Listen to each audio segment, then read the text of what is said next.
Tá bá ń sọ nípa àwọn ìlànà téèyàn láti tẹ̀lé láti ní ìdílé aláyọ̀. Nínú ìwé òwe orí 14 ẹsẹ̀ 12, ọ̀rọ̀ Ọlọ́run fi yé wa pé ọ̀nà kan wà tó dàbí pé ó dára lójú ènìyàn, ṣùgbọ́n òpin ẹ̀ ọ̀nà ikú ni. Téèyàn bá tún wá ṣí Bíbélì láwẹ́ méjì sí tó bọ́ sí orí 16, just 2 chapters away from eléyìí tá a kà lákọ̀ọ́kọ́ yẹn, orí 16 ẹsẹ̀ 15, that is 25. Ọ̀rọ̀ tá a kà ní orí 14 ẹsẹ̀ 12 yẹn, òun náà ni ọ̀rọ̀ Ọlọ́run tuntun sọ ní orí 16 ẹsẹ̀ 25 yẹn, pé ọ̀nà kan wà tó dàbí pé ó dára lójú ènìyàn, ṣùgbọ́n òpin rẹ̀ ikú ni. Tó bá dé orí 16 ẹsẹ̀ 15, ọ̀rọ̀ Ọlọ́run á tún kọ́nà ẹ̀ mọ́bẹ̀, á tún re kà. Kìdẹ̀ ń ṣe pé Ọlọ́run ń ká lòlò ló ṣe sọ́ lẹ́ẹ̀mejì. Ohun tó túmọ̀ sí ni pé alágbẹ̀dẹ tó bá ń lu irin lójú kan, ó ní nǹkan tó fẹ́ mú jáde ńbẹ̀. So ẹni tó bá sọ pé ẹnu Ọlọ́run rùn ní orí 14 ẹsẹ̀ 12, tó tún kà ní orí 16 ẹsẹ̀ 15 tó ní kọ́lọ́run gbẹ́nu sàn, the next chapter tẹ́ni yẹn bá máa kà, ó lè má jẹ́nu Bible ló ti máa kà á, wá jẹ́ chapter àbámọ̀. Mi bá dẹ̀ ti gbọ́ o, mi bá dẹ̀ ti. So àwọn ọ̀nà wà táwọn èèyàn fi ń ṣègbéyàwó lónìí tó look glamorous, tó look like bíi pé ibi táyé yí sí nìyẹn, ohun tó ń gbòde kan nìyẹn. Ṣùgbọ́n Bíbélì pé ní ìbẹ̀rẹ̀ ó lè dàbí pé ọ̀nà ni, but ní ìgbẹ̀yìn ó máa ń mú ikú àti ìparun lọ́wọ́. Ẹni bá fẹ́ ṣe àṣeyọrí nínú ìgbéyàwó á láti tẹ̀lé àwọn ìlànà. Ọlọ́run ò dẹ̀ fi wá sínú òkùnkùn. Bíbélì ọ̀rọ̀ Ọlọ́run ó ṣe atọ́nà wa sí àwọn ìgbésẹ̀ tá a máa ní láti gbé ká tó lè sọ pé a fẹ́ kọ́ ìdílé aláyọ̀ tó múnádóko. Àkọ́kọ́ ńbẹ̀ ni pé ìwọ tó o bá fẹ́ ṣègbéyàwó tó dẹ̀ fẹ́ gbádùn ìgbéyàwó, ẹni tó dá ìgbéyàwó sílẹ̀ gangan o gbúdọ̀ jẹ́ ọ̀rẹ́ ẹ̀. Ọlọ́run ló dá ìgbéyàwó sílẹ̀, kì í ṣe èrò ènìyàn, kì í ṣe invention ènìyàn. Tá bá sọ nípa àwọn the word inventions, àwọn nǹkan táwọn èèyàn ṣe, a máa dárúkọ àwọn tó ṣe àwọn nǹkan yẹn.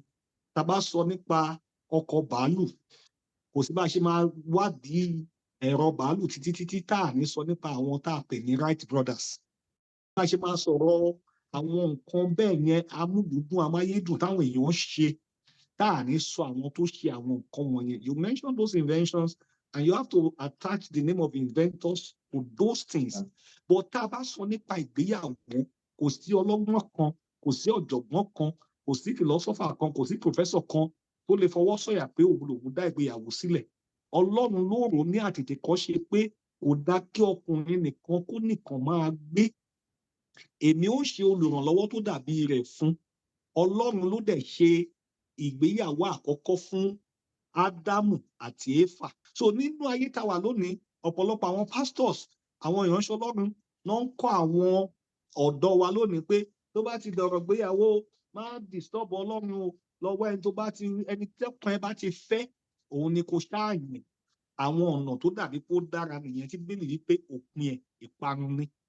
So àwọn ọ̀dọ́ míì ti wá gbá àwọn ẹ̀kọ́ yẹn ń sìn, wọn ò ní wá Ọlọ́run, wọn ò ní gbàdúrà, wọn ò ní kẹ́kọ̀ọ́, wọn á kàn lọ sórí internet. And like I always say it humorously but truthfully, tó bá fi Ọlọ́run sílẹ̀, tó lọ sórí internet lọ wọ́kọ àbí wáyàwó, from that internet you will enter net. Kì í ṣe pé Ọlọ́run ò lè fúnyàn níyàwó lórí Facebook. A rí àwọn tó jẹ́ pé orí àwọn ẹ̀rọ ayélujára yìí náà ti pàdé ara wọn. Tọ́lọ́run bá lè wòyàn sàn lórí online, mo ráwọn tọ́lọ́run wò sàn, mo ráwọn tó yẹ pé mo kàn ń gbàdúrà lórí Facebook online program, mi ì rí wọn, ọkọ àti ìyàwó lọ́jọ́ kan náà nínú yàrá wọn tó ti ń tẹ̀lé ètò tí mò ń ṣe ni wọ́n ti gba ìtẹ̀bọmi ẹ̀mí mímọ́. Both the husband and the wife, they got baptized in the Holy Ghost. So Ọlọ́run wà lórí afẹ́fẹ́, ó ń ṣiṣẹ́ agbára, ó ń wòsàn, ó ń gbàlà, ó dẹ̀ lè connect àwọn èèyàn mọ́ra wọn kan fẹ́ra wọn náà. But tó o bá gbé Ọlọ́run dání lọ síbẹ̀, tó fọpọlọ ẹ lọ bẹ̀, tó lọ ń wá àwọn girls tó fine, àwọn boys tó ní body build, àwọn girls tó ní curves. Tó bá ti fẹ́ ẹni tó ní curves tó dẹ̀ ṣe pé Ọlọ́run bẹ́ẹ̀ fọwọ́ sí, ó máa curve nínú marriage gidi gan. Ìgbà yẹn ni wàá wá mọ̀ pé ohun tó wà lẹ́yìn ọ̀fà ó jèjé lọ. So ìlànà àkọ́kọ́ ni pé o gbúdọ̀ mọ Ọlọ́run, because tó bá mọ Ọlọ́run, Ọlọ́run ló mọ ọjọ́ iwájú, ló mọ pé èèyàn máa jẹ́. Ọmọbìnrin tí wọ́n rí nísìnyí tó rò pé I have seen a beautiful damsel, ọmọ yẹn wà pa, ó sẹ́ẹ̀tì, ó náìsì, ó behave, ó ṣe kinní kan, ó lè jẹ́ aṣekúpani obìnrin ni tó yẹ kó kàn fi ẹ̀jẹ̀ sínú tó ń tutọ́ funfun jáde. Ṣùgbọ́n Ọlọ́run ó mọ gbogbo ènìyàn débi òhó wa. A lè sá fún ọ, a lè hide fèèyàn, a lè fi wá wa pamọ́, pọ̀ Ọlọ́run ó mọ everybody. Òun ni Bíbélì ṣe sọ nínú ìwé Deuteronomy 29:29. Ó ní àwọn ohun ìkọ̀kọ̀ tí Olúwa Ọlọ́run wa ní, àwọn èyí tó bá fi wọ̀n fún wa ní tiwa àtàwọn ọmọ wa. So àwọn nǹkan kọ̀ọ̀kan wà tó yẹ pé kò lè yé wa nínú ọgbọ́n wa, kò sí bá ṣe kàwé tó. Àbá kàwé ní Cambridge, ká kàwé ní Harvard, ká kàwé ní Yale. Ọlọ́run sì ní àwọn àṣírí kan tó fẹ́ fi wọ̀n wá nípa àwọn èèyàn tá a bá máa fẹ́. So a gbúdọ̀ so mọ́ Ọlọ́run, ohun àkọ́kọ́ nìyẹn. Number 2 ni pé ẹ kíyèsí ìwà. Ẹlòmíì ní anointing, ó ní òróró ẹ̀mí lórí. Ẹlòmíì lè fèdè fọ̀dọ̀la, ẹlòmíì lè kọrin bí áńgẹ́lì, kò níwà. Bíbélì sọ pé obìnrin oníwà rere ni adé ọkọ rẹ̀. Ó ní obìnrin oníwà rere, ta ló lè rí? So ẹ má wà carried away. That guy, I love his oratory power. He speaks fluently. He speaks good. That lady, she speaks Queen's English. Òyìnbó kọ́ ló máa jẹ tó máa marry. If a woman is not of a good character, spoken English will even be irritating your ears, because whatever she's saying, after frustrating you, it will torture you the more. Èèyàn lè wà handsome, ó dá kéèyàn wà handsome, ó dá kéèyàn wà beautiful. Ọlọ́run náà ló dá gbogbo ènìyàn tó dẹ̀ fún wa ní ẹwà lóríṣiríṣi. But ohun tá à ń sọ ni pé ẹ má jà fẹ̀tẹ̀ sílẹ̀ ká máa palàpalà. Ẹwà inú ó ṣe pàtàkì jù. Báwo la dẹ̀ ṣe máa mọ ẹni tó ní ẹwà? Ẹ wo ọ̀rọ̀ ẹ̀. Ìwà lẹwà ọmọ ènìyàn. Wọ́n ní obìnrin sọ̀wà nù, ó lóhùn lórí ọkọ, báwo ló ṣe fẹ́ ní? So ẹ wá ìwà. Ẹ má wà carried away pẹ̀lú ẹ wà flashy, ó lọ school báyìí, ẹ wà labroad, ó ń gbé Canada, ó ń gbé UK, ó ń gbé kinní kan. Èèyàn lè wà ní gbogbo àwọn ọbẹ̀ yẹn. Bọ́n ṣe máa ń sọ jokingly pé you can be in UK and you might not be okay. You understand? Tí wà ní ò bá ti dọ́gba, kò sọ́nà ń bẹ̀ nìyẹn. Ẹni méjì á lè rìn pọ̀ bí ò bá ṣe pé wọ́n bá rẹ́. Tẹ́ ẹ̀ bá ti ní ìran kan náà, world view kan náà, ìwọ ń sọ A, òun ń sọ D, ọ̀nà yín ò papọ̀. Ẹ má dẹ̀ manage ẹni tẹ́ bá máa fẹ́. I will manage him. I know he's terrible guy. I know he beats me once in a while, but I will manage him. If you manage him, he will damage you. Tó bá sọ pé ó máa manage ẹ̀, ó máa ba ayé ẹ̀ jẹ́ ni. Bíbélì pé ènìyàn ọlọ́gbọ́n rí ibi tó ń bọ̀ lọ́nkán, ó dẹ̀ yẹra. Ó ní ṣùgbọ́n àwọn òpè, àwọn aṣiwèrè, á wọnú ẹ̀ lọ. Ọ̀pọ̀lọpọ̀ yín tẹ́ jẹ́ ọ̀dọ́, lẹ́mọ̀ pé ẹni tẹ́ ń déètì ń sìn kò gbádùn dénú, ó kàn gbádùn lójú ni. Síbẹ̀síbẹ̀ tó bá dẹ̀ ń sọ fún yín pé ṣọ́ra fún àwé yìí, wọ́n hate ẹ̀ ni, he loves me, I can't control my feelings for him. If you marry somebody because of feeling, you will not feel well in marriage. Ẹ jẹ́ sọ yẹn Yorùbá. Tó bá jẹ́ pé torí pé bó ṣe ń ṣe ẹ́, tó bá ti pè mí lórí fóònù báyìí, ara mi máa ṣe gbìgbìgbì, ọkàn mi máa ṣe gbìgbìgbì. Jẹ́ pé bẹ́ẹ̀ ló ṣe fẹ́ mi yẹn. O ò ní gbádùn marriage yẹn, ọkàn ò ní gbádùn, because ṣe rí ohun tá à ń pè ní feeling, ìmọ̀lára yìí, ó máa ń wá, ó máa ń lọ ni. That is why sometimes you feel the pé orówó e tí wọ́n máa dùn jìjìjìjì, tí àwọn èèyàn máa wò pé ṣé ẹni orówó e ni. Ìgbà míì dẹ̀wà tó dẹ̀ jẹ́ pé a kàn tún ṣe é bíi pé gbogbo ẹ̀ ó kàn tiẹ̀ sun ẹ ò tiẹ̀. So feelings náà ń pè yẹn. So tó bá lọ fọ́ fẹ́yàn kan pé I feel for him, the way I'm feeling for him, anytime I see his picture, my heart will do gbigbigbigbi. Anytime I see a call, I will just, my belt will look as if my belt is losing. Brother, tó bá rìn, ó ń catwalk, tó bá lóyún oṣù 8 kò ní lè catwalk. Ṣé wàá tún ṣì like ẹ̀?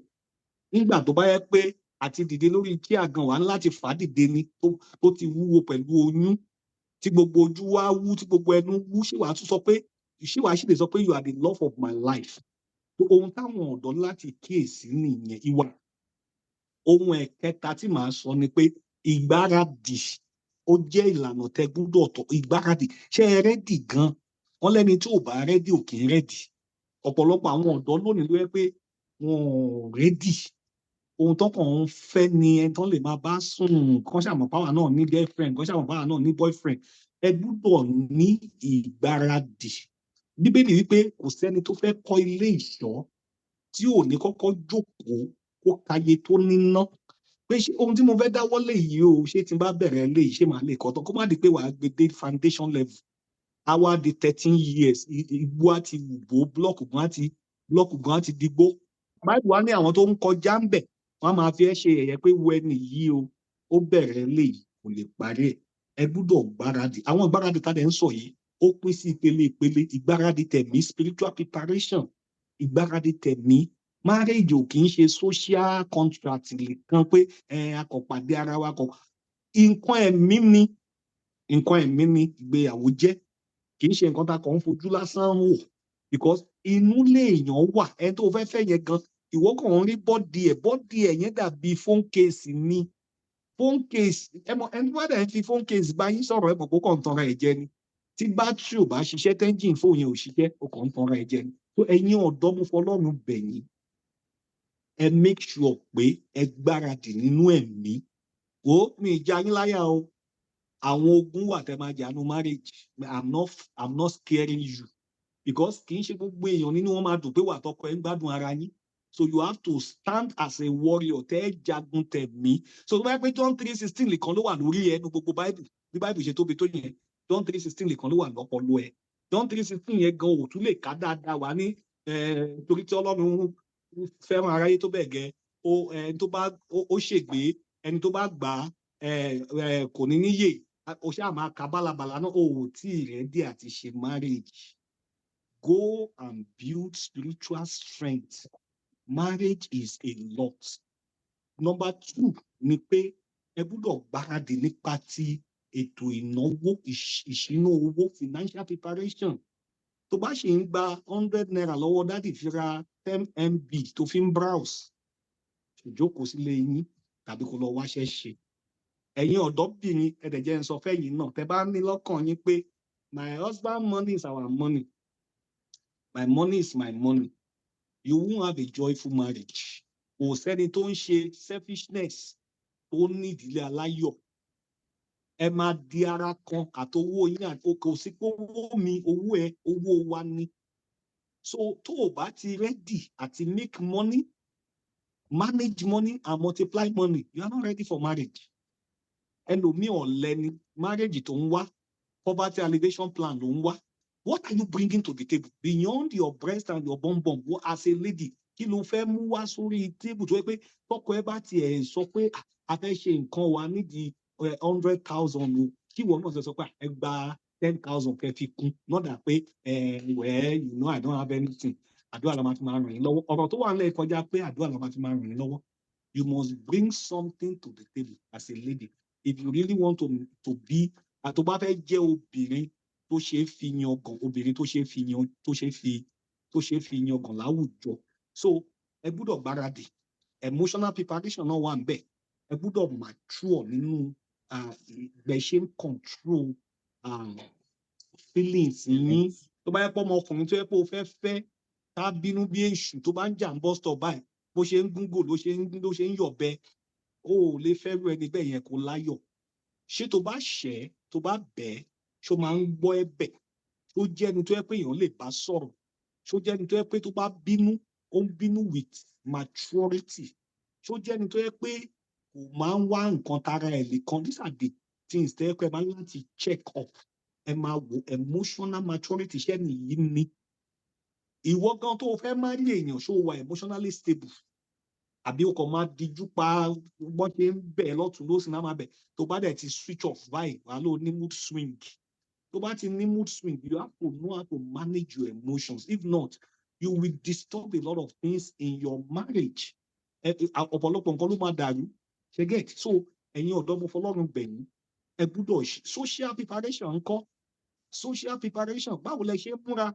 color combination tó bá kí yín ṣe ń dáwọn èèyàn lóhùn ṣe mọ àwọn èèyàn kí àbí wàá kọ lẹ́jú náà ni tó bá kí ẹ wà ní Jehovah Shammah, tó bá kí ẹ Jehovah Elohim, ò relate, ò bẹ anybody sọ̀rọ̀, ò ní Facebook, ò ní YouTube, ò ní WhatsApp, ò ní gbogbo ẹ̀ náà ní Antichrist. Báwo ló ṣe fẹ́ ṣe, ọ̀nà wo ló fẹ́ gbé gbà? You are not socially relevant. Ẹni bá gbé ẹ sílé akọ̀fẹ́ ṣe decoration chair ni. So gbogbo àwọn nǹkan wọ̀nyí lẹ gbọ́dọ̀ mójútó, kẹ́ make sure pé ẹ fi gbogbo ẹ̀ síbi tó yẹ kó wà. So that ẹni tó bá fẹ́ yín, inú á dùn pé òun bá lẹ́ni pé ẹni tó bá rí aya rere fẹ́, ó rí ojú rere lọ́dọ̀ Ọlọ́run. Ọ̀pọ̀lọpọ̀ obìnrin tó bá fẹ́ wọn lẹ́ni yìí, àjàgà náà ń dì. Ẹni bá fẹ́ wọn, ó rí gbóyin nìyẹn. Ó gbọ́dọ̀ ṣètò ara ẹ débi pé ẹni tó bá fẹ́ ká máa dúpẹ́ lọ́wọ́ Ọlọ́run ni pé Olúwa, mo mọ bí táyé mi wà tẹ́lẹ̀ kí n tó pàdé ọmọbìnrin yìí. Mo mọ bí táyé mi wà tẹ́lẹ̀ kí n tó pàdé ọmọkùnrin. Ẹ ṣé tẹ́ ẹ gbé mi pàdé ẹni yìí, because the more resourceful you are, the better it is for your spouse. The better you are, the better your spouse will enjoy you. Don't go into ẹ má lọ sínú marriage pẹ̀lú empty brain. Ẹ má máa expect kí marriage yẹn kó work out. Ẹ gbáradì dáadáa. Níparí, ìwé àwọn àgbà orí kìíní ẹsẹ̀ kẹwàá sọ pé a kì í tojú ogun wẹ́fún. Ẹ̀fọn nílẹ̀ Yorùbá ó dàbí helmet táwọn àwọn jagunjagun máa ń wọ̀ sórí tó bá ń lọ sójú ogun. That is ẹ̀fọn. Ìṣègbà tó bá dé ojú ogun tán, Yorùbá máa wá ẹ̀fọn tí wàá gbé sórí. Ẹlòmíì á wọ marriage tán, á máa prepare fún marriage. Ó máa jìyà ẹ lójú pálí dẹ̀ ni. So bọ̀ tó bá ti gbáradì dáadáa, ṣẹ́rí ìyẹn máa gbáradì dé stage kan débi pé ìwọ gan máa mọ̀ pẹ̀lú Ọlọ́run nínú ọkàn ẹ pé marriage tí mo wọnú ẹ̀ lọ kò lè fail. Àwa dé level yẹn nígbà tá a fẹ́ ṣègbéyàwó. A dé level yẹn débi pé a sọ fún èṣù pé with the amount of preparation tá a ní yìí, the devil has failed. Àti ká tó wọ marriage gan, a ti conclude ẹ pé it's going to be a successful marriage. So tẹ́ ẹ̀ bá, whatever you don't prepare for, you have to repair it. Ó dàbẹ̀ tó fẹ́ ṣe exam, o kàwé, o ṣe tutorial, o ṣe anything, o lọ jókòó ṣe exam, o máa fail, o máa repair, o máa repeat because you did not prepare for it. And you don't prepare in marriage, you prepare for marriage. Gbáradì dáadáa, Ọlọ́run á dẹ̀ ràn yín lọ́wọ́. Ẹ ṣé tẹ́ gbọ́ mi.